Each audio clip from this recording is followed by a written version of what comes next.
I'm Laura Carpenter, and tonight I want to tell you about a desire that I have.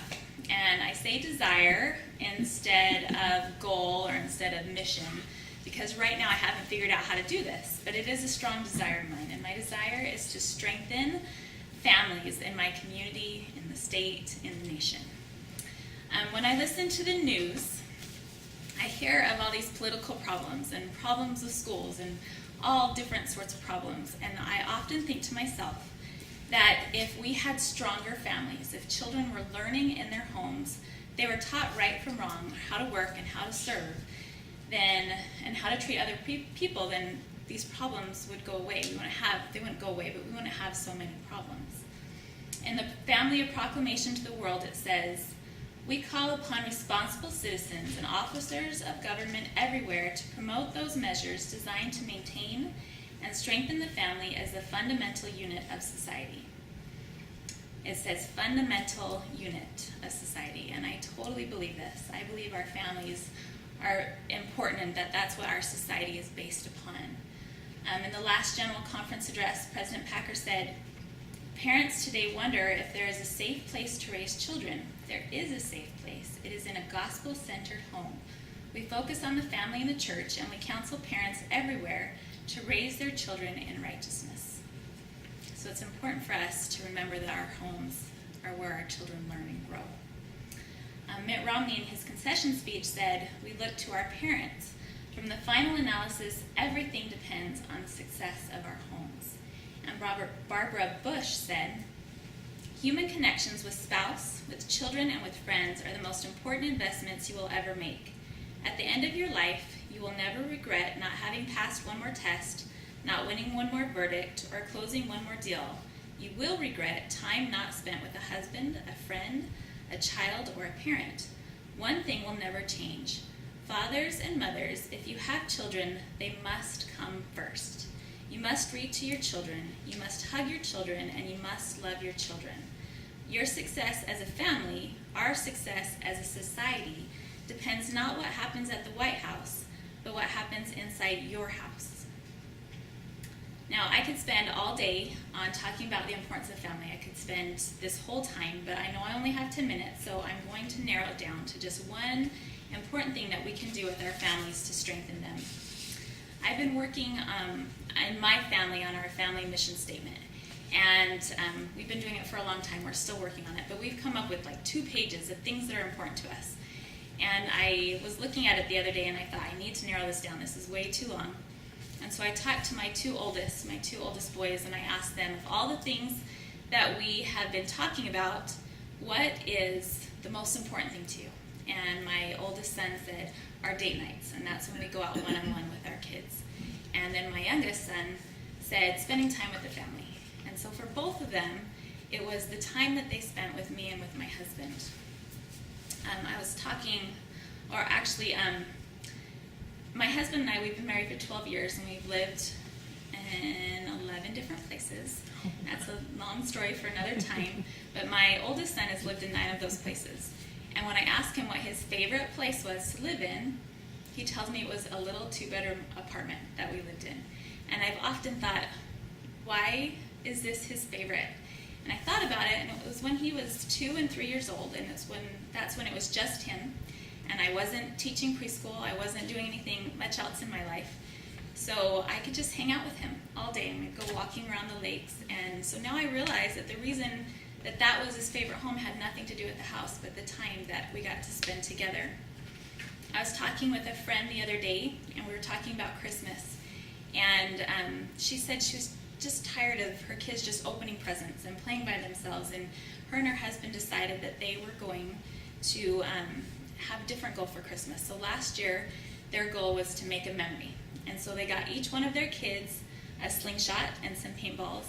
And then they went outside and they put something that each of their children hate out in the yard. Like one of our kids hated collared shirts. So they put it out in the yard, and then another kid, I think jeans or something. And they took them outside, and they all shot their paintballs at all the things that they hated. And they ran around and they made big targets. And it sounded like so much fun. And that's what they did for their Christmas. So she's now thinking of what they can do this Christmas. And it's not about what they're receiving, but the time that they're spending with each other. I was talking with another friend, it's Donnell actually, the other day, and she told me a story about her sister, how when her mother was about to pass away, her sister was talking to her, and her mother said, you know, the only thing that I wish I had more of was memories. I hope I'm doing justice to your story. But she said, the only thing I wish is that I could give you more memories. So her sister took that to heart. And she went home and she kind of made that her family motto. And her family motto was make a memory. And she's a grandma now, and she's still encouraging her children, don't forget you need to make memories with your family. President Uchtdorf said, in family relationships, love is really spelled T-I-M-E, time. Taking time for each other is the key for harmony at home.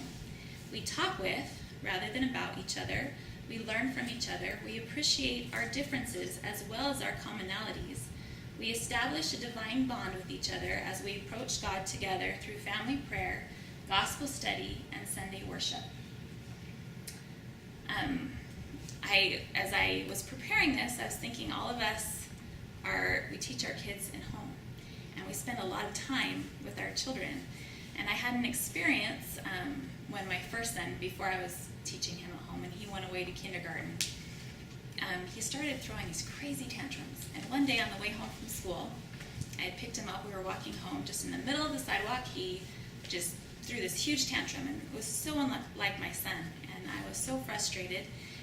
And I was trying to think of what was wrong, what was going on. And I had that small little voice come to my head say, you need to spend time with him. And my first thought was, I'm his mom. I'm with him all the time. I do spend time with my son. And then I realized I needed to be spending real time with him. And I started to take time to sit down and do the things he wanted to do. Rather than just being in the same room with him, we would play games together and we would talk with each other more.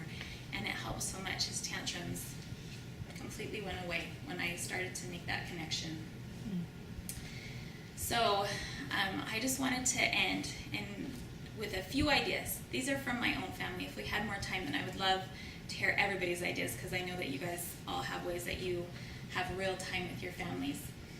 But there's of course the simple ones. We should all be striving to have family dinner with our kids and our husbands and spouses. And sometimes that gets tricky, I think, as you get older and your kids start going different places. But it's really important whenever you can to sit down at meals.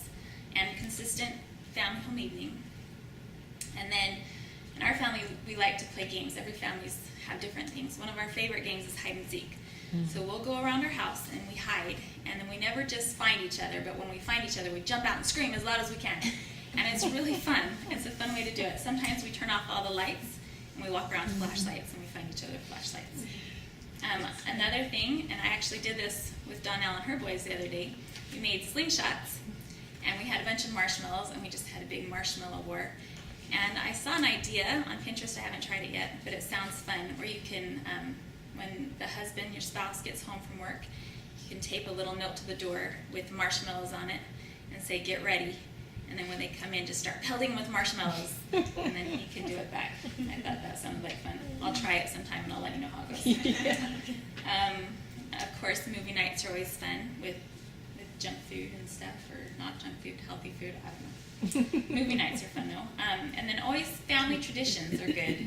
And you can have the ones that you have at Christmas, or holiday traditions, birthday traditions, or just really silly traditions. I don't know if I really want to admit this to you, but sometimes in my family we like to sing to each other. If we're getting frustrated, we'll start acting like we're in an opera, and we'll start singing to each other. And the funnest part is my kids will do it too. So it's hilarious to hear my kids singing back to us, and then everybody's happy and we're having a good time.